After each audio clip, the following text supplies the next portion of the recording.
Samantala, inabutang malinis, iniwang mas malinis. Ganyan ang naging sitwasyon kahapon sa isa sa mga venue ng National Rally for Peace na ginanap po sa Bantay, Ilocos Sur.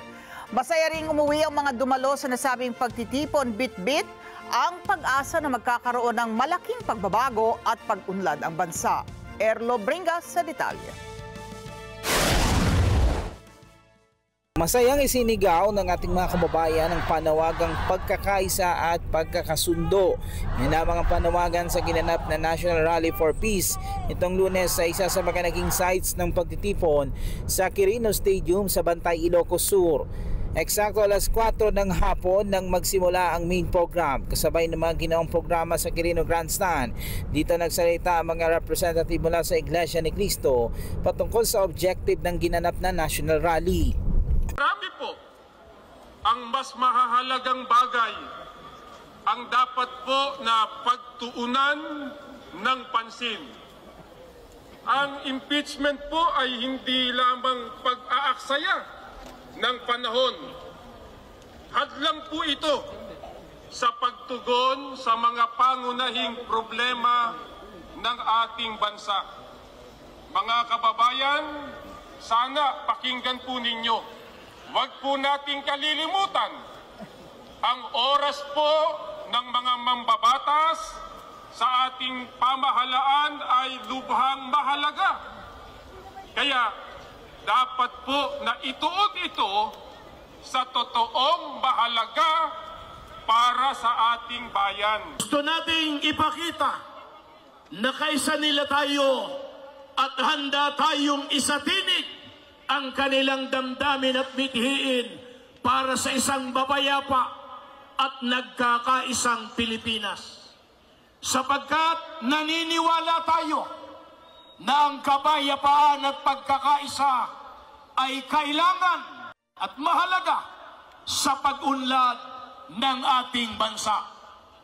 Gusto nating ipaalam sa kanila na inaasam po natin ang mabuti at ang epektibong pamamahala sang-ayon sa mga ninanais, pinapangarap at totoong kailangan natin mga mamamayang naghalal sa kanila sa kanilang tungkulin at batay na rin sa kanilang ipinangako noong nakaraang eleksyon. Ito'y para sa kapakanan ng nakararami at ng kabuuan ng ating bansa.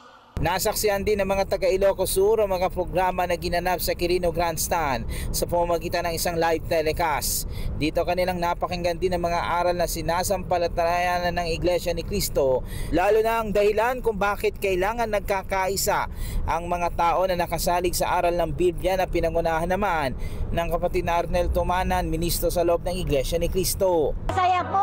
Masaya po at ako'y nakipagkaisa. Ipahisad po namin ang maluwalhati para po makapagkaisa ang mga Pilipino sa kabutihan ng bayan ng Pilipinas. Sobrang saya po dahil po ngayon ay talagang naipakita po ng mga kababayan na Pilipino, lalo na po ng mga kaanib sa Iglesia ni Cristo, ang damdamin namin na nais naming maging mapayapa ang atin pong bansa. At matapos nga ang pagtitipon, siyang mabilis na pinulot at iniligpit ng mga dumalo ang mga kalat na basura sa kapaligiran. May kanya-kanya silang bit-bit ng mga trash bag na siyang naging madali na rin sa mga dumating na garbage collector mula sa local government unit ng Ilocos Sur at ikinarga na lang nila ang mga ito sa mga garbage truck. Tungkulin po namin mga kaanib ang maglinis lalo na po sa loob na aming kapilya.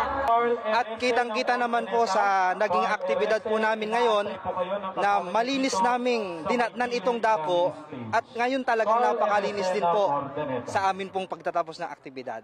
Talaga pong kaugalian na po ng mga kaanib sa Iglesia ni Cristo na malinis ang mga dako ng aktibidad. At talagang masaya, mapayapa ang mga aktibidad sa loob ng Iglesia ni Cristo. After nung aktibidad nga kanina ay nagkanya-kanyang ligpit yung mga dumalo, yung mga nakaisa dito sa aktibidad na ito. Ito nakikita nyo, ayun o, naghahakot pa ng mga basura. Ganyan po ka-organize ang mga miyembro ng Iglesia ni Cristo, lalo na sa pagdalo sa mga aktibidad ng nila na ginagawa sa mga, lalo na yung mga ganitong pagkakataon kung saan ay ang sabi sa kanila ay na-interview natin yung ilan sa kanila na ito kanilang routine na para nang sa ganun ay aabutan nilang malinis yung venue at pagkatapos ito ay magiging malinis na ulit. Ang Philippine National Police may tuturing na organisado at naging maayos ang ginawang National Rally for Peace ng Iglesia ni Cristo at wala silang naitalang mga untoward incident sa mismong araw ng pagtitipon sa iba't ibang panig ng bansa, lalo na sa isa sa mga venue sa Ilocos Sur. Erlo Bringas para sa Matanag Agila, matatag, matapang, matapat. Maraming salamat sa inyo pong pagsubaybay sa Mata ng Agila Primetime. Para malaman ang matatag, matapang at matapat na mga balita, i-follow lamang at mag-subscribe sa @Net25 TV.